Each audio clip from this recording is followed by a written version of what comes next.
So, welcome ladies and gentlemen. We're actually the last presentation, so we're going to try and keep this fun and interesting. My name is Hollerin, and this is Mealey, and this is our bridge crusher. So we're actually going to start off with a quick demo so you can see how our project works, and you'll be able to keep that in mind while we show you all the technical stuff behind it. Basically, it's an electric wood splitter and a hydraulic press.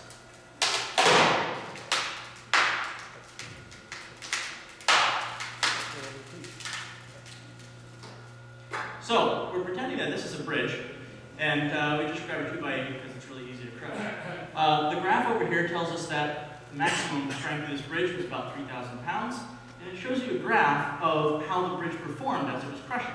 It shows you that the maximum peak right here was about 3,000 pounds, and one of the other things that's interesting is in the Trotsky competition, which this is going to be modeled after, if the bridge deflects too much, you have to keep track of that, and you're not allowed, if the bridge deflects too much, you're disqualified. Any point after that is if you make more pounds after that, it doesn't count. So one of the points in here, you can see this point here has paid attention to how much load there was when we passed that point. So here's what we're going to be discussing. First, we're going to go over a quick background of the course. We're going to talk about which project we selected. We're going to talk about the background of the project, how it came to the course, some design constraints about our project, specifically the Trotsky competition and the things that go along with that. We're going to talk about our solution. There's some project how we managed the project, how we did the subsystems, and some technical details, and then bring a conclusion in. And here's Mealey to talk about the course outline. All right, this course we're given a list of projects, and we had to pick one. All of these projects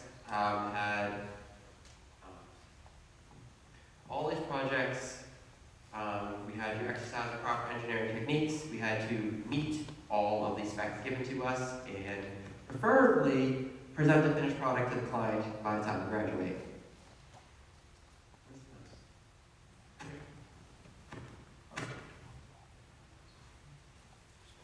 All right, our selected project was the obstacle stick bridge crusher for the civil department.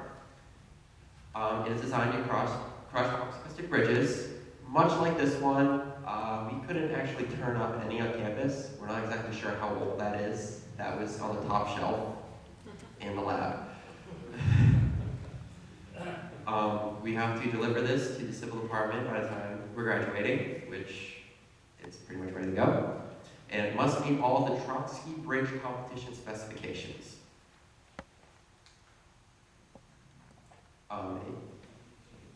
Yep. Didn't work. Alright, the purpose of the project, a big part of it, was to prepare VTC students for their annual trip to Concordia University in Montreal. That is where the Trotsky Bridge competition is held annually. It's an international competition. Students from all around the world show up there to see who can build the strongest bridge. Many bridges die there. Another facet of this project was for have local high schoolers come up here and get interested in STEM degrees and learn about engineering. Our sponsors this time around were the Vermont Civil Engineering Department. Our clients are John Eagle and Gordon Reynolds, and our budget was set at about $3,500. And I'm going to hand you off to them. So the design specifications that we needed for this project, we needed to be able to take a bridge that was 1 meter long, had a meter span, and crush it, which meant that we needed to have a pretty big project. We needed to be able to crush a bridge that could hold 10 tons, and we needed it to be mobile enough that the two of us, or Jeff Finkel and somebody else, could move this from where it lives in the civil department into Judd Gym. We needed the load display to be visible, so we're hoping that you all can read the 3,000 pounds, otherwise we didn't meet our thing here. We also wanted it to be accurate to within 1% load and precise to within 1% between bridges.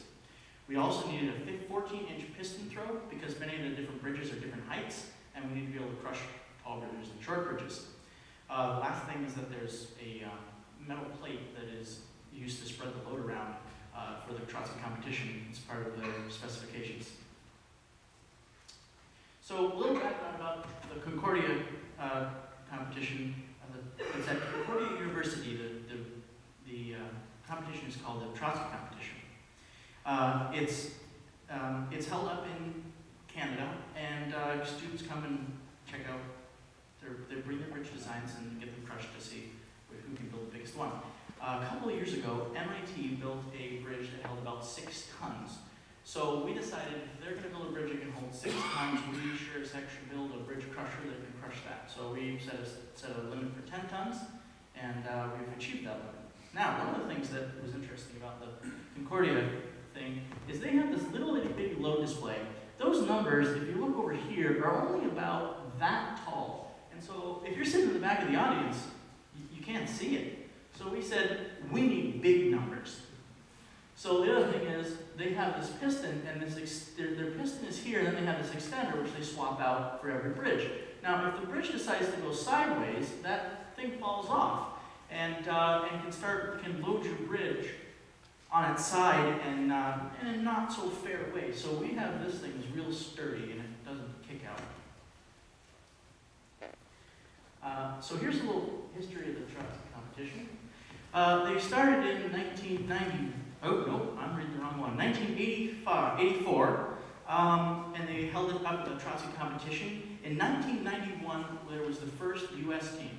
Now, Gordon, was that Vermont Tech? Do you know? Probably. Yeah, there's no other U.S. teams who only participated. All right, well, that makes it simple. So that's why I figured it was us. So in 1991, we competed our first time up there.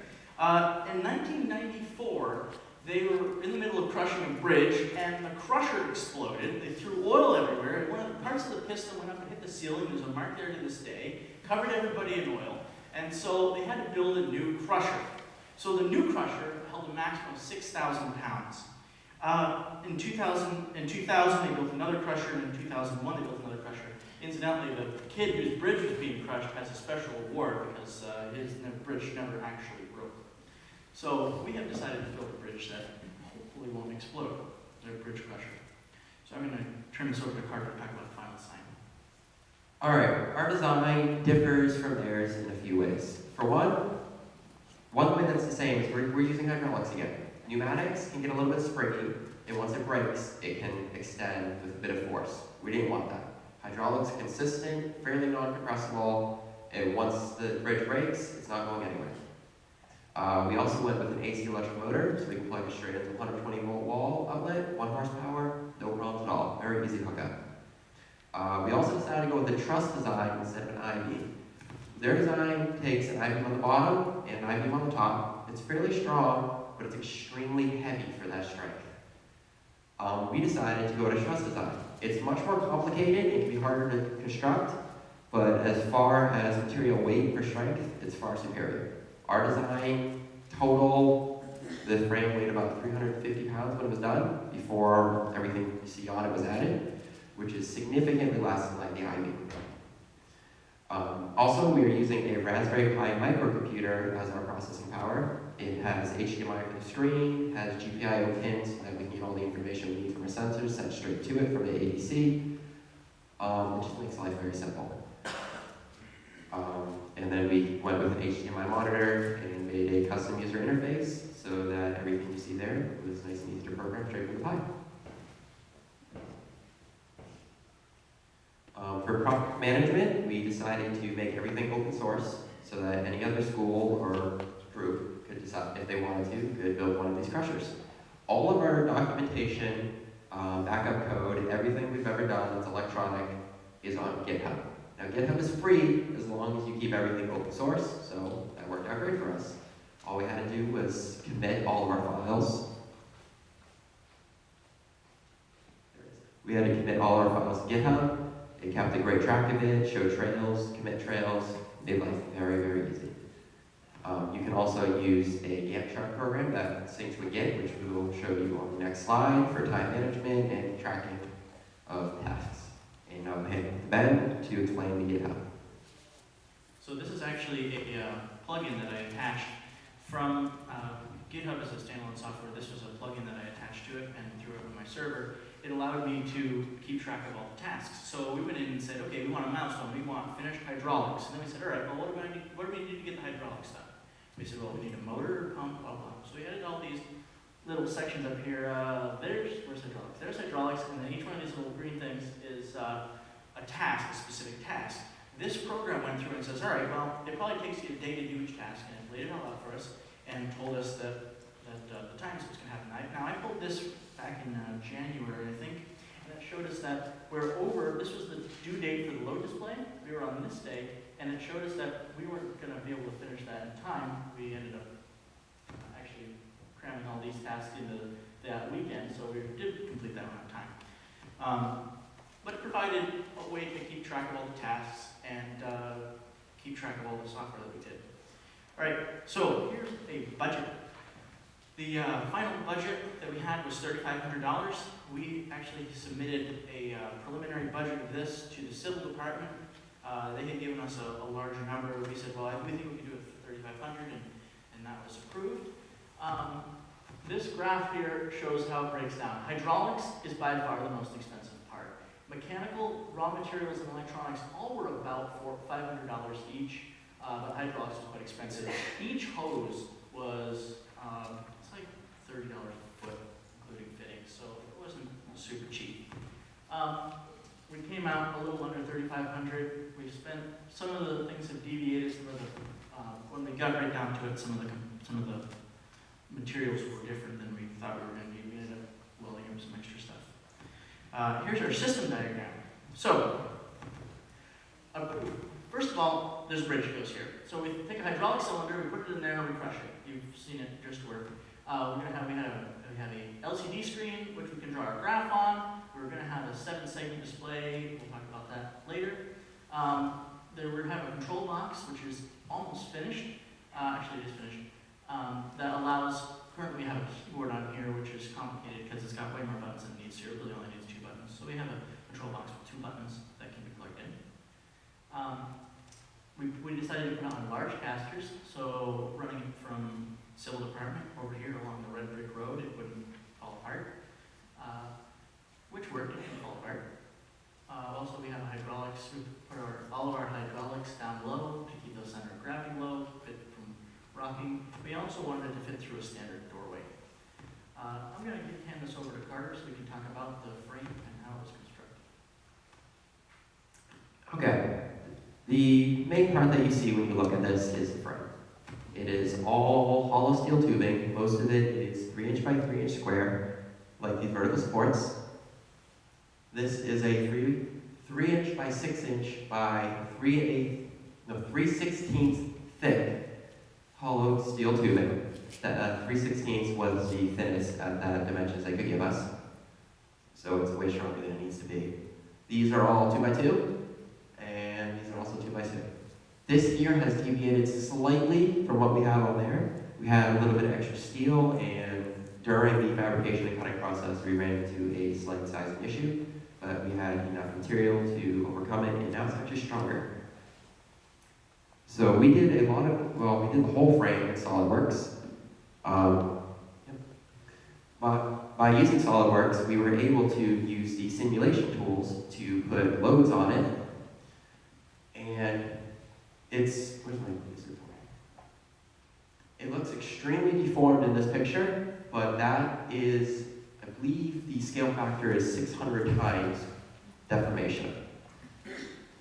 It really only deforms like 1/10 of a thousandth, mostly. The factor of safety is like 4 on this thing, so it's never gonna break. The top beam is not on there. We knew that was gonna be strong enough. We were really concerned about these trusses. They were the weakest steel, and that was going to be taking the most force, and if somebody decided to put a single force load in the center, that was going to be taking all of the brunt. Also, by using a truss design, I mentioned earlier, it's much lighter and stiffer than I-beam design. All right, this is the motor to hydraulic pump adapter. When we got the motor and the pump, kind of forgot that we had to mount them together. So they arrived, and we had to do quite a few measurements to come up with an app that would work. We decided to make this. This is the face ring that goes right on the face of the motor, bolts right in. We made a couple of standoffs, and then we have the little top right here that the gear pump mounts to. There is a Lovejoy coupling in the middle of here that connects the motor shaft to the gear pump shaft. It all bolts up. It works very nicely. It's made out of scrap aluminum, half-inch thick from the plate that is currently sitting in the frame. We have just enough. Ben Hollerin actually made this ring on the Haas CNC machine over in the mechanical labs. The rest of it was done on anvils. And I'm going to hand you off to Ben to talk about the Haas. So for this part, we were looking at it, and in the shop there's a bunch of manual machines, but this is complicated. We really needed the center circle to be actually circular. And one of the ways to do that would be to throw it on a lathe and take this giant part and have it spinning around and try to cut the inside out. That sounds a little iffy. So another way to do it would be to put it on a machine that's computer controlled, and then it could run the end mill around the inside. Unfortunately, the small machines that we had in the lab weren't quite big enough. Now there is a large machine in the lab, but it hasn't been run in a couple of years, so it took some politics and finagling to get that one up and running. But when we finally got it, we were able to take this blueprint here and cut it out. We cut out the inside, the outside, and put all the holes in one shot, and we were able to get it up and running. And to Ben's credit, it came out perfect the first time. We didn't have parts to, we didn't have enough aluminum to make a second shot. So here is the hydraulic schematic. Basically, you got a wood splitter valve, you got a piston. We put the pressure sensor off the piston to measure the pressure. Now, if we measure the pressure, then we know the area of the piston, we can get the force. So, I'll talk about that in a little bit. But over here we have a bleed-off valve. We didn't want anybody to be able to put too much pressure in the piston, because if let's say they put a piece of steel in there and just straight up and down steel, they could break the frame possibly by putting too much load on it. So we wanted to make it so that the frame was stronger than the piston. We did that by limiting the pressure that went into the system. This is a hydraulic reservoir, just to make sure that we always have enough hydraulic fluid left, filter to catch spare bugs and things, and then a pump, which is controlled by the motor, and then around back to the valve. What we figured out for the piston, so we've got this piston, and it's got 12 square inches of area. So also we have this sensor. The sensor reads pressure, and 1 volt equals 600 psi. So if 1 volt equals 600 psi, you got 12.5 square inches. 1 volt equals about 7,500 pounds. So then we take that 1 volt that's coming out, or whatever it is, depending on the load, we put it into an ADD, which is an analog to digital converter, which gives it measures the voltage, turns it into a number, sends it over I2C, which is a communications bus, throws that into the Raspberry Pi. We do a little math on it. I did a calibration run after we got everything assembled, and so it then turns the readings from the ADD into actual pounds and displays them on our board. So here, I guess, is the software. Look at that. So there's the overarching, everything that we needed to make the electronics and everything work. First of all, Raspberry Pi is the center brain. The Raspberry Pi talks to the monitor over an HDMI cord. It's the cord that does video, and basically most televisions use it. USB, we have a hard drive where the OS is installed and all the software. And then we have a control box, which is basically just a keyboard, but with all the keys removed. And then over I2C, which is a communications bus, we have 2 converters. We have a distance sensor attached to one and a pressure sensor attached to the other. And I'm going to turn this over to Mealey to talk about this electrical schematic, go into a little more detail. All right, here is the Eagle program electrical schematic for the 2 ADC converters. Here are the ADCs. We have our little jumpers to come out. Is this the 5-volt regulator, Ben? Yep, that is the 5-volt, because we have 12 volts for the other pressure sensor. And then this is just the end. It's just a quick Eagle schematic of what we have in there. We have little LEDs to let us know they're working. All right, the software. This was a big part of the project. nothing's going to work without the software. You have to turn the raw data into usable data and then into a display. The software was written in Python. It is a very easy language. All of the libraries we needed were already existing, so there's no compiling. You can just hit run, especially if you run Linux, you just hit run, it's done. And the Pi running Raspbian is a distribution of Linux. And then we used the program called Pygame to actually make the GUI, and it was pre-installed on the Raspberry Pi. And I'm going to hand you off to Ben for some of the details because he did a lot of the programming. So, when we ran this software, what we wanted to do is we needed to have the software constantly reading the sensor. But at the same time, it also needed to be constantly updating the screen. Now, the Raspberry Pi only has one processor, and most laptops and even most phones now they have multiple processors. So we couldn't run two programs separately. But Python has a built-in threading control, so it knows how to basically task switch between two different things. So I built two threads. One of them was the input thread, and it sits there, and every 100 times a second, it reads the pressure. What's the pressure right now? What's the pressure right now? What's the pressure right now? And every 10th pressure reading, it would find out, okay, well, how far has the bridge gone? So that would read the distance. Now, it stores these in a list and just keeps them there. And the other side, this is the main thread, which is drawing to the screen. So as it's drawing to the screen, it draws the picture to the screen, and then it goes in the background and says, okay, got any more sensors? Got any more anything else in the list? And the other thread gives it what else is left in the list. And then it takes every 10 pressure readings and averages them, removes a little bit of the noise and cleans up some stuff, and throws that down onto the screen and draws it onto the graph.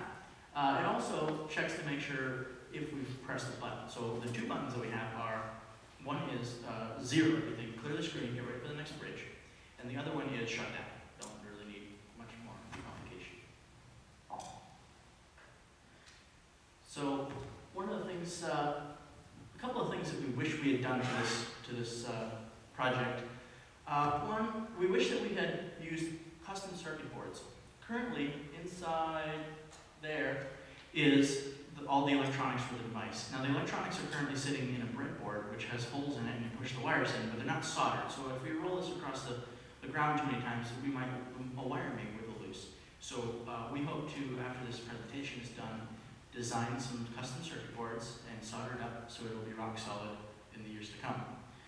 We also want to have it save the graphs to a file so they can be recovered later and possibly attached with the, make a print out of it to go with the crushed bridge in a display case, or take the wooden bridge and let them bring it home and say, oh look where it failed, we could have changed something. Now, to get these files off, one of the ways I figured that this might be simple is to put a wireless access point on there. So you would grab your laptop, you would attach the wireless network, and there would be a web page that was actually hosted on the Pi, which you would go to and be able to download the files from. If we were going to really do that, and also to make this a little bit better, it would be nice if we had a faster processor. The Raspberry Pi is $35 and has about as much power as a cell phone, but it actually has about as much power as a 3 or 4-year-old cell phone. For about $100, there's a board coming out right now that is the same exact hardware, but it's about as powerful as a modern cell phone. So in the years to come, we may get one of those, and it just bolts straight in. So and use that. It would speed up our graph and make it look a little bit better. I'm going to turn this over to Carter while I set up the machine for the next crush. Another thing we wish we could have added was a 7-second display. That was originally on the to-do list. We were developing it, we had all of our diagrams. It started to get working, but it was getting late in the semester. We had a lot of other things we had to get done that were more mission critical, because as you can see, we ended up just putting the max load on the LCD screen. So the 7 segments weren't mission critical. They would be really cool because they are 4 inches tall. We still have all of them. They're 4 inches tall. You can see them easily, like 50 to 100 feet away. It would have just been a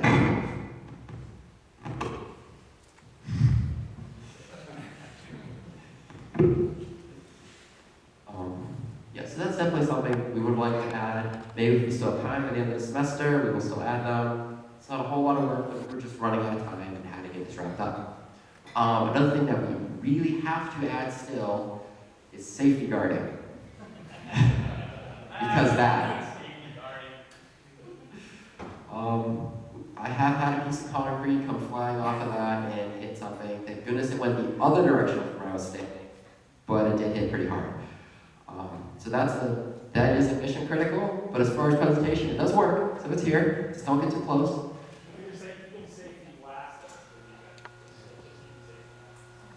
Our plan is to take 1/8-inch thick plexiglass and hang it right from here. Now, we're crushing giant chunks of wood, but that's not really what this is supposed to be crushing. It's supposed to be crushing popsicle stick bridges. Now, if you take a popsicle stick and glue it at both ends, can you guys hear me? If you take a popsicle stick and it has glue at both ends, and you load it, the glue is very brittle, and when it lets go fast, and the popsicle sticks go flying off into the audience. The wood is pretty tame compared to popsicle sticks. So really a small, thin piece of plexiglass will keep the small pieces of the small popsicle sticks don't have a lot of energy. They're not going to go through a piece of plexiglass, but they do go far. So if we have a piece of plexiglass, it works a little better. All right, so what do you got? Let's finish up. Oh, we're done yet. Yes. All right, so basically in conclusion, our design meets all the specifications set to us, and then also a few set by us. We were able to finish it within the time frame, given a few other things we'd like to add, but where it sits, it works. And we did also fall within budget, which is a big bonus, because money is tight. Any questions? What are you using to measure the distance? We are using a string pot. So we took a 10K potentiometer. We got a drum with a known radius, and then we wrapped a piece of string around the drum. Now, when you pull it all the way out and go about halfway in, if he pulls that, the flex number is going to go up. So that's 17 inches or so.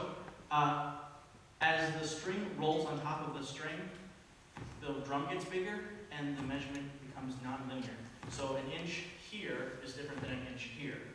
But we were able to calibrate it, and it's pretty close. We had an 18-inch ruler, and it was never really off more than about a 20th of an inch.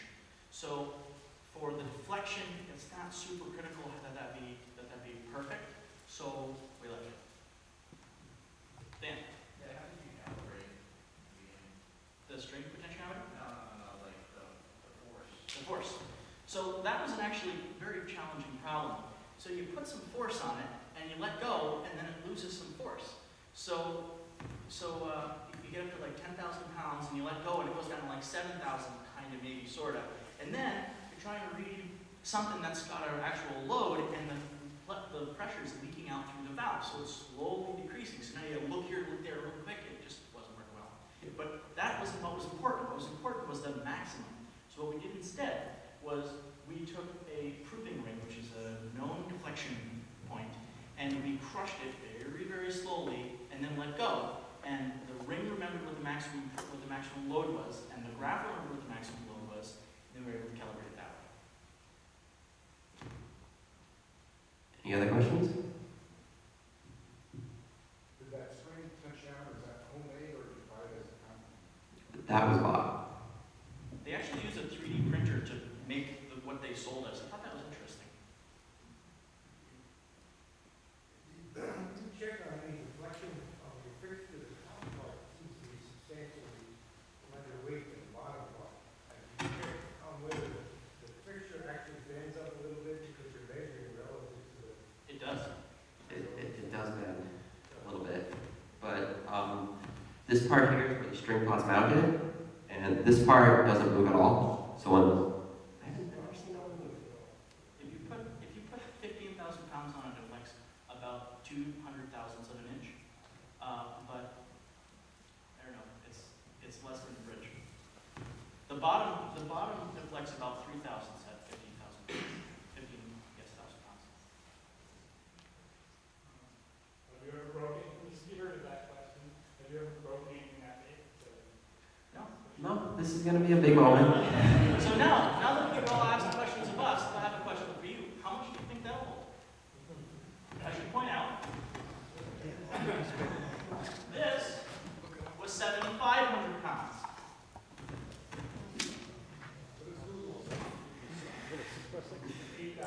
8,000. Well, let's find it.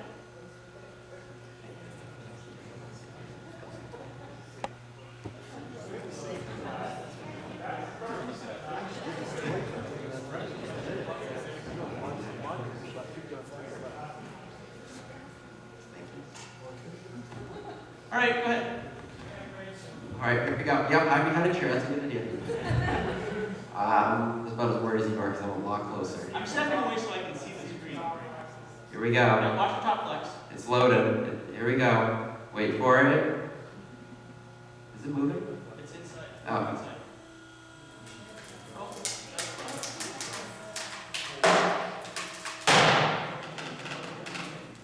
What did I say? 15,000 pounds? More than 3,000. Okay, well, the bottom moved a lot. So what this is showing here, it says, hey, you got 15,000 pounds out of it. We've never actually been over 10,000. So, hey, you know what we just learned today? That doesn't break.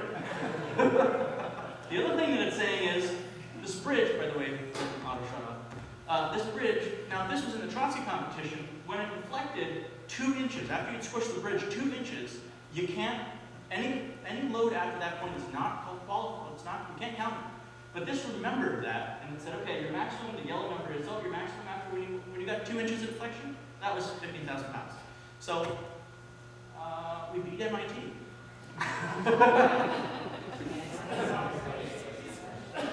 A lot. So, we want to thank a couple of people for this Roger Howes and Mike Wright, Jeff Finkel, and also our sponsors. John Kidder, Andre St. Dennis, Professor Diebold. And Gordon Reynolds. Now, one of the things that we decided to do. Yes, and the one there, Ryan Colbert, I believe his name was. Oh, yes. So, you need to come here. So, we're looking for a name for this wonderful thing. And we were going to call it the Bridge Crusher or something like that. Well, what we decided to do instead was call it the Gordonator. And we decided to dedicate Gordon Reynolds for all his hard work and everything that he's done for the students. Now, one of the things you should look at is there's a chalk thing right at the top here. So we're going to put that right there, and that'll hold right up, and that'll hold your chalk for the chalk. That's what I'm good for, chalk.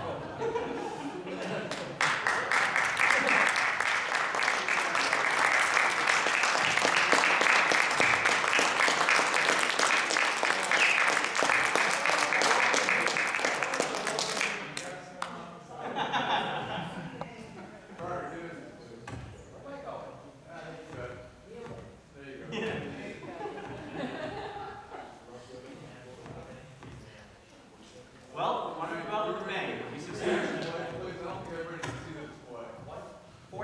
14,588 pounds. No. Dedicated to Gordon Reynolds for his many years of outstanding service for the students of Vermont Technical College.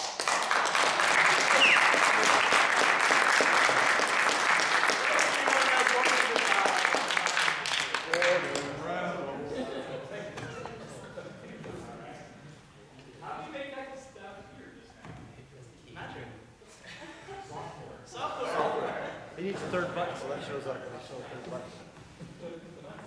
Any other questions? Safety of what?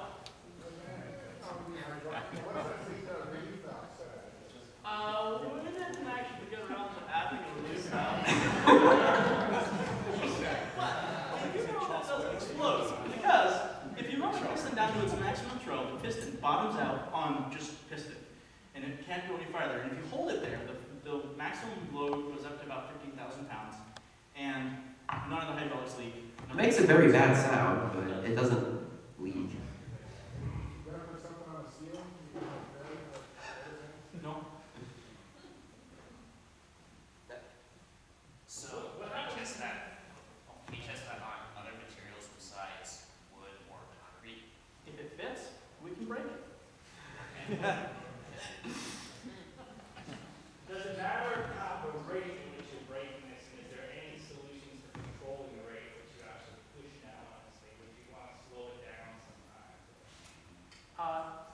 do is have the students crush the rolling bridge, and it's the same valve in the hydraulic fluid splitter. If you push it all the way, the valve all the way, it crushes at a constant rate. If you want to crush less, you have to feather the valve, but it's kind of messy because if you hold the valve in exactly the same spot, as the pressure goes up, more and more leaks, so at some point it won't crush anymore, so then you have to push down a little harder. And also, if sometimes if you let up a little bit on the valve, all the pressure will leak out of the piston. So there is a way to go slower, but it's a little wonky. Also, this pulls fast enough so that it can go this speed without losing accuracy. Any more questions?